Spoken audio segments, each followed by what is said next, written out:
Olá pessoal, sejam bem-vindos a mais uma aula do nosso curso de Spring Boot com Angular 10. Eu me chamo Valdir César e nesta aula nós vamos implementar os repositórios para o nosso projeto. Seguinte pessoal, nós vamos utilizar o Spring Data JPA no nosso projeto, mas o que é o Spring Data JPA? Ele é um framework que veio para facilitar a criação dos nossos repositórios. Então ele nos deixa livres de ter que implementar as interfaces referentes aos nossos repositórios, os famosos DAOs, que é muito utilizado aí pela comunidade. Então, antigamente, quando a gente criava uma model, por exemplo, uma model categoria que nós temos no nosso projeto, para a gente fazer a persistência das informações no nosso banco de dados dessa categoria, a gente tinha que criar uma categoria DAO. Esse DAO significa Data Access Object, que é um objeto de transferência de dados. Então, esse DAO era uma interface que fazia a comunicação com o banco de dados e a persistência. Então, a gente tinha que criar ali o SQL na mão. Então, implementando o Spring Data JPA no nosso projeto, ele já deixa pré-implementado algumas funcionalidades, como, por exemplo, uma busca pelo ID, uma paginação, um update, um delete, dentre outros. Então, assim, ele tem todos esses métodos que a gente precisa para fazer um CRUD. Então, é por isso que nós vamos implementar no nosso projeto. O Spring Data JPA, pessoal, na verdade ele é um projeto dentro de um outro projeto maior, que é o Spring Data. O Spring Data, ele veio para facilitar essa questão de persistências de dados de uma forma meio que geral.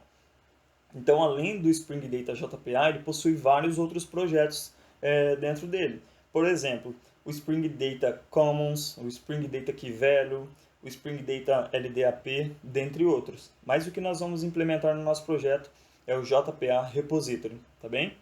Então, pessoal, eu deixei no material de apoio um PDF que possui uma imagem do padrão de desenvolvimento que nós vamos implementar no nosso projeto. Vai ser isso um aqui. Só para vocês terem uma noção básica e entenderem mais ou menos como é que vai funcionar. Nós vamos ter aqui uma aplicação cliente que tecnicamente vai ser o nosso front-end. Então essa aplicação cliente ela tem que se comunicar com a nossa API, certo? Então ela vai fazer requisições para a nossa API. E essas requisições serão recebidas pelos controladores REST. Os controladores REST, por sua vez, se comunicam com a camada de serviço. Essa camada de serviço é a camada onde ficam as nossas lógicas de negócio. Então, essas requisições chegam aqui, passou pelas nossas validações, ela se comunica com a camada de acesso a dados. Então, é aqui que vai entrar o nosso repository, o JPA Repository. Essa é a camada que nós vamos implementar a interface JPA Repository, que vamos fazer a comunicação com a nossa base de dados, o nosso banco de dados, né? Que em alguns casos serão um H2, em outros casos serão um MySQL. Beleza, pessoal, então vamos voltar no nosso projeto e já vamos criar aqui então o repository para a nossa classe categoria e para a nossa classe livro.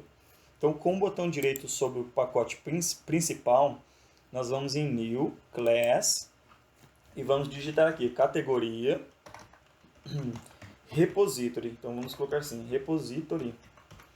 E essa categoria repository ela vai ficar no pacote repositories. Então, vamos colocar aqui, repositories. Ótimo. Aí, a primeira coisa que nós devemos fazer quando nós criamos uma classe repository é adicionar a anotação @repository para informar para o Spring que nós estamos criando uma interface repository, certo? Então aqui a gente vai fazer a comunicação com a nossa base de dados e a persistência das nossas informações.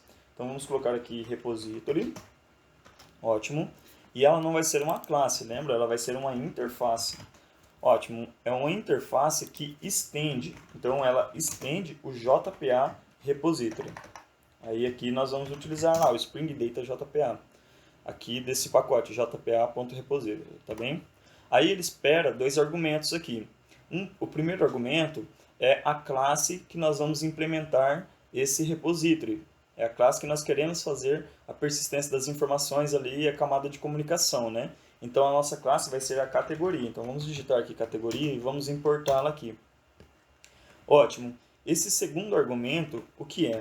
Ele espera o tipo primitivo daquela variável que nós utilizamos como chave primária, que é a variável identificadora da nossa classe. Então, no caso, o tipo primitivo da nossa variável, da nossa classe categoria do ID é o integer. Alguns colocam um long. Então, se você colocar long, você tem que passar aqui que é um long, certo? Mas o nosso tipo é um integer. Então, vamos colocar aqui integer. Maravilha. Então, vamos salvar. E beleza, está implementado aqui. Ó. Tá vendo? A gente não precisou escrever nenhum SQL na mão. Então, o Spring Data JPA vem para facilitar essa questão de ficar digitando o SQL na mão, certo? Então, vamos criar agora o livro repository também. Você pode fazer assim, criar aqui uma nova classe, como a gente fez, uma interface aqui, certo? Ou você pode dar um Ctrl C aqui em categoria repository, dar um Ctrl V, você apaga esse 2 aqui, ó, e apaga o categoria e escreve livro. Então você pode copiar o livro aqui, ó, dar um Ctrl C nele, clique em OK. Então ele criou aqui pra gente o livro repository. Então nós podemos abrir aqui, ó, vamos abrir os imports. Então tudo que for categoria a gente vai trocar por livro. Então é só dar um Ctrl F. Você seleciona primeiro a palavra, dá um Ctrl F, ele vai abrir esse quadradinho aqui pra gente. Então aqui no Replace With, nós vamos fazer um replace com livro. Então você seleciona esse Replace All. Aí ele troca tudo aqui pra gente, já deixa certinho, tá bem? Então ele facilita bastante. Aí nós podemos fechar aqui. Eu tô com o meu Git aqui aberto.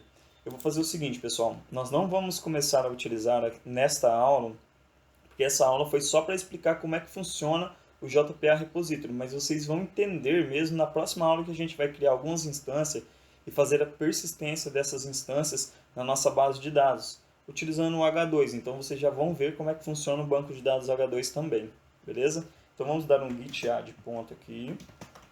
Vamos colocar um commit aqui que nós criamos as interfaces de repository. Então, repositories implementados. Vou deixar apenas repositories implementados, certo? Então vamos dar um git push aqui e subir as atualizações.